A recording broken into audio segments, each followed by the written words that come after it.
Buzzards circled low, their shadows stark against the blinding Arizona salt flats. Down below, Abigail Hayes tasted dust and despair, her body broken, the life within her fluttering faintly left for dead. Not by outlaws, not by raiding parties the settlers feared, no.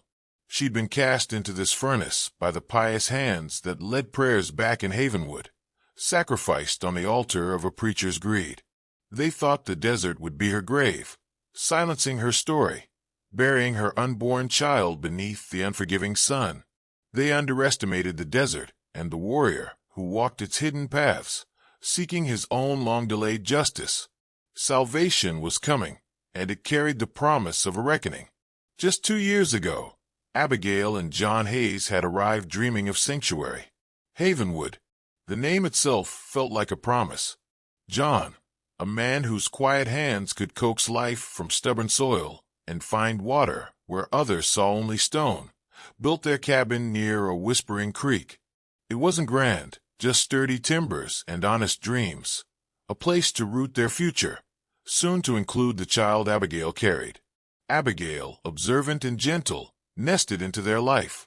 She learned the language of the land, the bite of the wind, the scent of rain on dry earth, the tracks of coyotes near the creek bed. She also learned the language of Havenwood, the nods in the dusty street, the guarded conversations in the general store, the weight of Preacher Caleb Stone's gaze. Stone dominated Havenwood like the harsh sun. His voice filled the small church with booming scripture.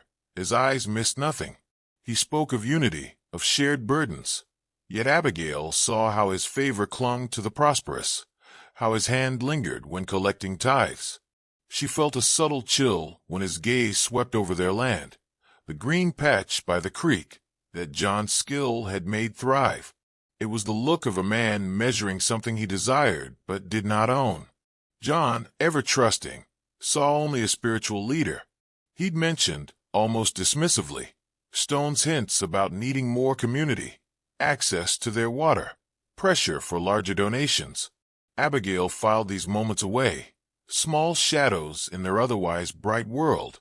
Life was hard work, quiet evenings, and the growing miracle within her. The wild beauty surrounding them felt like a shield. Then the shield shattered. John rode out to mend a fence near the treacherous shale bluffs. He didn't come back. Preacher Stone himself led the search party, his face a mask of solemn concern. They found John at the bottom of a ravine. A tragic accident, Stone pronounced, his voice resonating with practiced sorrow.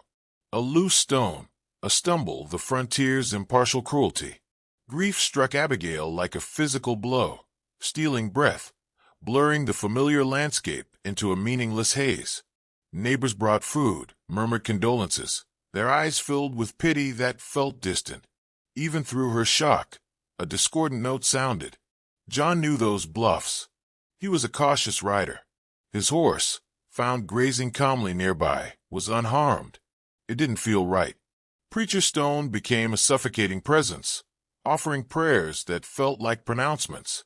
"The Lord giveth, and the Lord taketh away, Sister Abigail," he'd say, his hand resting on her shoulder, his eyes drifting towards the creek. "We must trust his mysterious ways." He assured her the community would provide. But the whispers started soon after, insidious as rustling snakes in dry grass.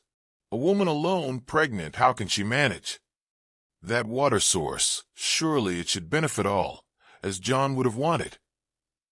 Preacher Stone mentioned the church council might oversee the land.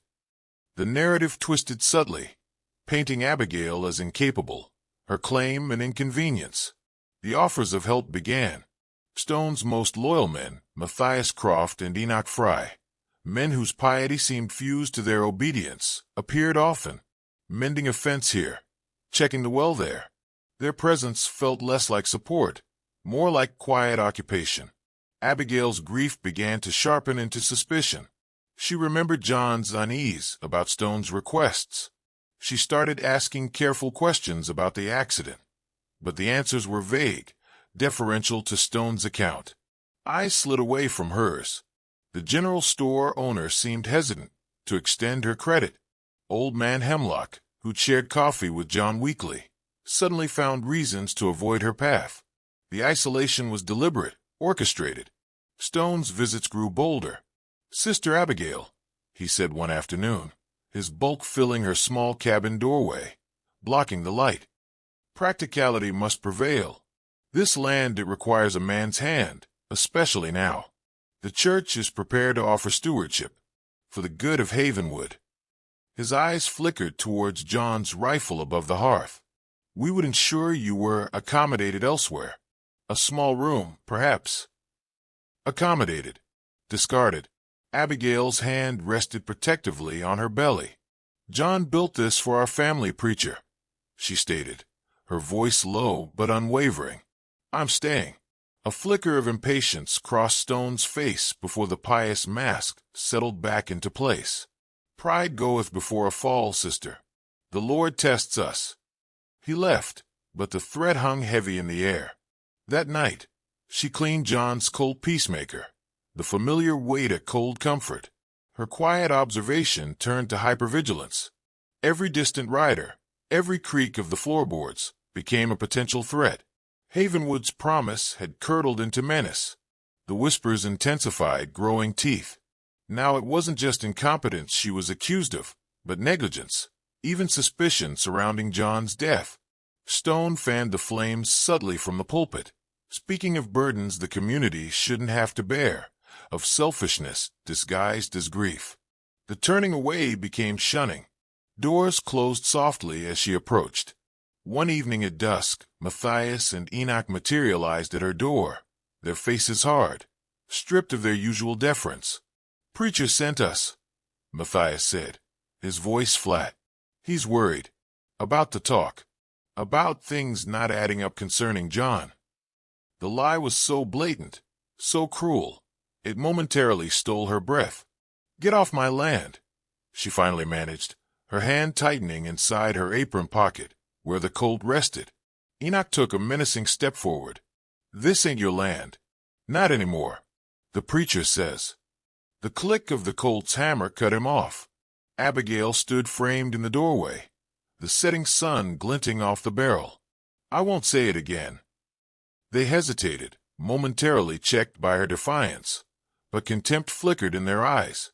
They knew she was vulnerable. "Suit yourself," Matthias sneered. "But the preacher, he don't like being told no." They retreated into the twilight, leaving a residue of fear behind. The inevitable came a few nights later, not with a knock, but with the shattering impact of the cabin door splintering inward. Stone stood there, backlit by moonlight, Matthias and Enoch flanking him like grim acolytes, two other hard-faced followers behind them.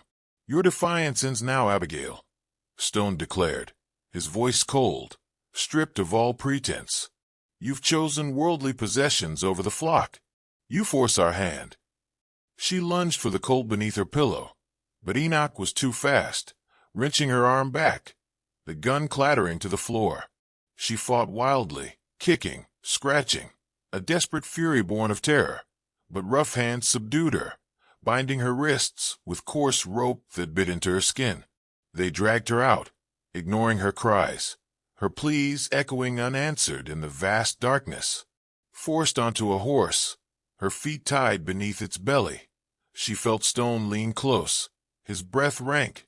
"The desert is where sinners find purification, Abigail. It will take you. It will cleanse Havenwood." His eyes held a terrifying, righteous certainty.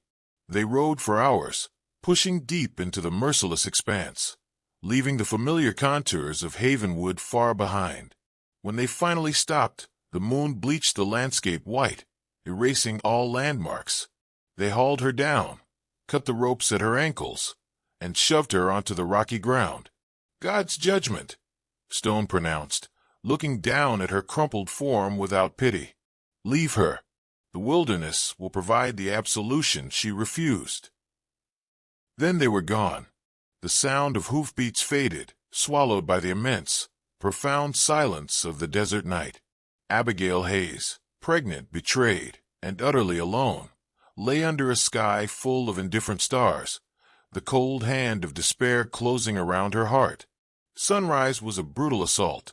Heat radiated from the rocks, sucking moisture, amplifying pain. Abigail drifted, consciousness fraying. Thirst was a physical agony. Flies crawled on her split lips. The life inside her felt fragile, vulnerable. She tried to move towards the meager shade of a skeletal mesquite, each inch of victory hard-won against encroaching darkness. The world shimmered, hope dissolving like a mirage. Then a shadow fell. Not the circling buzzards, but solid, human. She forced her eyes open against the glare. A man stood over her. Lean, weathered, buckskin-clad, long dark hair held by a simple band. His face was angular, unreadable, his dark eyes taking in everything, the bruised wrists, the swollen belly, the tracks leading away. Navajo, a figure from the settlers' fearful whispers. He knelt, moving with quiet purpose. He offered water from a skin, small, careful sips that tasted like life itself. His knife sliced through the ropes on her wrists, his touch surprisingly deft. Abigail watched, too weak for fear, adrift in disbelief. Why? Why help her? His name, she learned later, was Kael, a solitary tracker moving through ancestral lands, now claimed by others. He'd seen the signs, shod horses riding away, leaving one set of smaller, desperate prints behind. He recognized abandonment. He understood predators, who cloaked themselves in authority. For days, Kael became her silent protector. He found a shallow overhang, nursed a tiny fire, shared roasted jackrabbit, brought water from hidden sources. He applied cool poultices of crushed herbs to her injuries. His silence wasn't empty. It was watchful assessing. Abigail felt it, a shared understanding of survival on the harsh edges of the world. Slowly, strength returned. Abigail observed Kael, the way he read the land like a familiar text, the deep solitude in his eyes that mirrored her own desolation. He moved with the grace of something that belonged, something the desert couldn't break. One afternoon, Kael returned from scouting the place he'd found her. He held out his hand. Glinting on his palm lay a small, silver button, intricately engraved with a floral pattern. Abigail's breath hitched. It was unmistakable. From Caleb Stone's Sunday coat, torn off, likely, in the struggle. Proof. Cold, hard proof. Kael watched her reaction, his expression unchanged, yet his eyes seemed to hold a deeper understanding. "The man who wears this," he said, his voice low, seldom used. "He leads the settlement." Tears welled, no longer just of grief, but of burning rage. "Caleb Stone, the preacher," she choked out. "He murdered my husband for our land, then left me here." A subtle shift occurred in Kael's stillness, a hardening around his eyes. He carefully secured the button. Then he began to teach her, not just how to find water or edible roots, but how to listen, how to endure, how to turn the desert from enemy to harsh ally. He was forging her pain into a weapon. The true connection, the twist of fate that sealed their purpose, came later. Kael spoke, not of the raid years ago, but of its architect, a fanatical leader, rallying settlers with fiery scripture, justifying violence against Kael's kin, his sister among the dead. A man known for his silver coat buttons. A man who vanished south afterwards, only to reappear years later, further north, reinvented as Havenwood's spiritual guide. Caleb Stone. The name resonated with cold horror. Stone wasn't just a greedy hypocrite. He was a murderer with a history, repeating his pattern of righteous violence. Kael's solitary journey hadn't just been about tracking game. It was about finding whispers of this man. Finding Abigail, seeing the button, hearing her story. It wasn't chance. It was convergence. Their enemy was one and the same. The knowledge settled between them, a shared burden, a shared resolve. Abigail wasn't just fighting for her child, her home, John's memory. She was fighting a darkness that stretched back years. And Kael, the silent warrior, the savage feared by Havenwood, was now her unwavering, necessary ally. The desert, intended as her tomb, had become her training ground. Havenwood awaited. This time, she wouldn't arrive broken. She would arrive bearing the truth, like a loaded gun. The return journey was measured, deliberate. Kael guided Abigail along routes unseen, teaching her the desert's subtle language, the shift of wind, the meaning of a distant bird call, the art of blending into shadow. The heat still pressed down, but now it felt less like an enemy, more like a forge hardening her resolve. The life within her kicked, a steady rhythm against her ribs, reminding her of the stakes. Stone wields belief like a club, Kael observed one evening, gesturing towards the faint glow of Havenwood miles away. He twists their faith to feed his hunger. To break him, you must use his own stage. Show them the serpent beneath the robes. Sunday morning, the air still expectant. The day Stone held court, weaving allusions from Scripture. Abigail walked down Havenwood's main street, not hiding, but striding with purpose. Dust coated her ragged clothes. Her face was thinner, etched by hardship, but her eyes held a fire they hadn't seen before. Heads turned. Gasps followed her progress.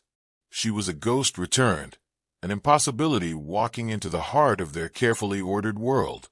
She reached the church as the hymn faded, the congregation settling into the pews. Stone, at the pulpit, radiated solemn authority. Then he saw her, framed in the sunlit doorway, his practiced composure fractured, eyes widening in disbelief, then instantly hardening with fury and fear. A collective intake of breath sucked the air from the room. "Abigail Hayes?" Stone stammered, his booming voice suddenly thin. What blasphemy is this?" She walked down the aisle, the scuff of her worn boots loud in the sudden, absolute silence. Every eye tracked her movement. Matthias and Enoch, near the front, half rose, their faces paling. She stopped directly below the pulpit, forcing Stone to look down. "I've come back, preacher," she said, her voice carrying clearly, imbued with a strength forged in the wilderness. From where?" he blustered, trying to regain control. "We feared you lost, taken by the elements." "The elements you condemn me to?" Abigail countered, her gaze unwavering. "After your men, Matthias and Enoch, dragged me from my home on your orders?" She flicked her eyes towards the two men, who visibly shrank under the sudden weight of the congregation's stares. "Lies! Delirium!" Stone roared, his face mottling with rage. "Grief has broken her mind. She speaks madness." "Does she?" Abigail held up her hand. On her open palm lay the small, silver button. "Perhaps you can explain how this button, matching those on your coat, ended up miles out in the desert wastes? Where you left me?" A wave of murmurs swept the church. Eyes darted from the button to Stone's coat. He instinctively touched his chest, a flash of panic in his eyes. "A trinket, lost long ago. It means nothing." "Perhaps," Abigail allowed, her voice dangerously calm. "Or perhaps it was torn off in a struggle, when you ordered your men to abandon a pregnant woman whose land you coveted, the land you likely had my husband John killed for." The murmurs swelled to angry shouts. Disbelief warred with dawning comprehension on the faces turned toward Stone. "And this isn't the first time Caleb Stone has spilled blood in God's name," Abigail declared, her voice ringing through the church. She told them Kael's story, the raid, the killings years ago, the leader cloaked in piety, marked by his silver buttons. He shed his name, but not his nature. He uses your faith to hide his monstrousness. The dam of deceit crumbled. Accusations flew. Men surged to their feet. Matthias and Enoch, seeing the tide turn irrevocably, looked terrified. Stone, trapped by the truth, his authority dissolving like smoke, finally broke. His face contorted. He lunged, not for Abigail, but for escape through a side door. Too late. The men of Havenwood, their trust savagely betrayed, surged forward. Rough hands seized him, tearing his fine coat, ignoring his curses. They hauled him, struggling and spitting, out into the unforgiving sunlight. Matthias and Enoch were quickly surrounded, their defiance replaced by cowering fear. High on the ridge, Kael watched the eruption of righteous fury. He saw Abigail standing, not vengeful, but vindicated, amidst the chaos. He saw Stone brought low. A silent acknowledgement passed through him. He turned, fading back into the canyons and mesas, leaving Havenwood to reckon with the devil they had harbored. Justice in Havenwood was raw and immediate. No distant judges, no lawyers. Stone, exposed and condemned by the confessing testimony of his terrified followers, faced the community he'd betrayed. They didn't offer him the quick mercy of a rope. Instead, they enacted a judgment reflecting his own cruelty. Stripped of his coat, his boots, given only a single waterskin, he was marched to the edge of town and pointed east, banished into the vast, unforgiving wilderness he'd chosen for Abigail. His fate was left to the elements he had so arrogantly invoked. Matthias and Enoch faced hard labor, a long road to potentially rebuilding shattered trust under wary eyes. Abigail watched Stone become a shimmering speck on the horizon. There was no elation, only the quiet weight of closure. Havenwood, humbled and ashamed, rallied around her. Apologies were offered, help given freely. Respect earned through fire and resilience replaced the earlier pity. Weeks later, under the same sturdy roof John had built, Abigail brought their son into the world. John Jr., a legacy and a promise. She never saw Kael again, though sometimes, gazing at the distant, silent ridges, she felt an echo of his presence, a shared understanding forged in survival. He remained a mystery, a protector who appeared from the desert's heart and vanished back into it, leaving behind only the gift of truth and the lesson that salvation often wears an unexpected face. Abigail Hayes rebuilt her life by the creek, raising her son in the shadow of John's memory and her own fierce strength. She became part of Havenwood's fabric, quieter perhaps, but unshakable. Her story lingered, a cautionary tale whispered by campfires, a testament to the enduring spirit of the West, where betrayal could cut deep, but where courage, truth, and unlikely alliances could rise even from the dust of despair. She was the widow left for dead, who found life not just in survival, but in reclaiming her voice, her home, and her future on the hard edge of the frontier.